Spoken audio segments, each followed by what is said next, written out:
Cyril Hanouna était de retour aux commandes d'un nouveau numéro inédit de Touche pas à mon poste lundi 12 décembre 2022, en direct sur C8.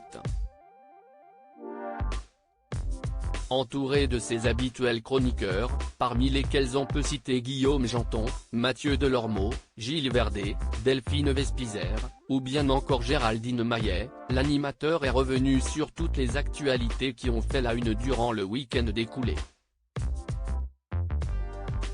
N'ayant pas pu revenir sur la diffusion du documentaire événement consacré à Johnny Hallyday jeudi 8 décembre 2022 sur M6, étant donné que C8 avait programmé un best-of de Touche pas à mon poste sur son antenne vendredi 9 décembre 2022, Cyril Hanouna a donc évoqué les différentes révélations de Laetitia Hallyday lors de son passage dans l'émission Quelle époque, diffusée samedi 10 décembre 2022 sur France 2.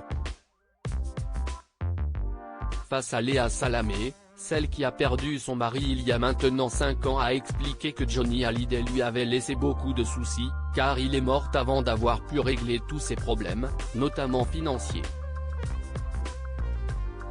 En effet, dans le cadre de l'accord conclu avec David Hallyday et Laure Smet concernant l'héritage controversé du chanteur, Laetitia Hallyday aurait accepté de prendre à sa charge l'intégralité de la dette fiscale de son défunt mari, qui s'élèverait à 30 millions d'euros. La dette fiscale, qui a été ramenée de 34 à 30 millions d'euros, ça se joue le 15 décembre. Laetitia Hallyday est venue négocier avec le fisc français en mars, ça s'est pas bien passé. En septembre, ça s'est mieux passé. Là, elle est aussi revenue pour discuter avec le fisc parce que le 15 décembre, elle doit régler la première traite de cette dette, qui a été étalée. On dit que ce serait autour d'un tiers à peu près, 10 millions d'euros, note de la rédaction, a expliqué Gilles Verdez. Laetitia Hallyday, elle n'est pas dans une situation dramatique, assure Roland Pérez convié sur le plateau de Touche pas à mon poste par Cyril Hanouna ce jour-là. L'avocat Roland Pérez a tenu à souligner le fait que Laetitia Hallyday va continuer à percevoir l'ensemble des droits d'auteur générés par la musique de Johnny Hallyday.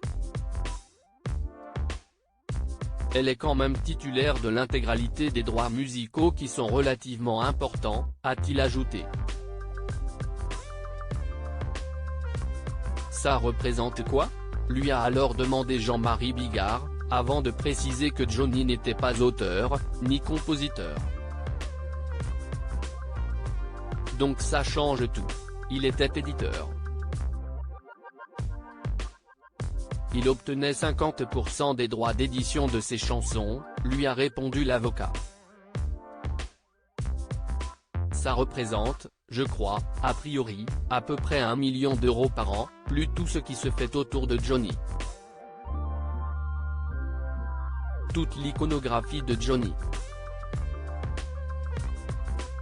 Il y a aussi la maison de Marne la Coquette. Il faut savoir que Laetitia Hallyday, hormis la succession, elle possède déjà 50% des biens en son nom propre, que ce soit aux États-Unis ou en France. En réalité, elle n'est pas dans une situation dramatique, a souligné Roland Pérez. Il y a aussi tout un tas d'argent qui est caché dans le trust et auquel on n'a pas vraiment accès, a ajouté l'ancienne directrice de la rédaction de Public, Myriam Palomba, elle aussi présente sur le plateau de Touche pas à mon poste ce jour-là.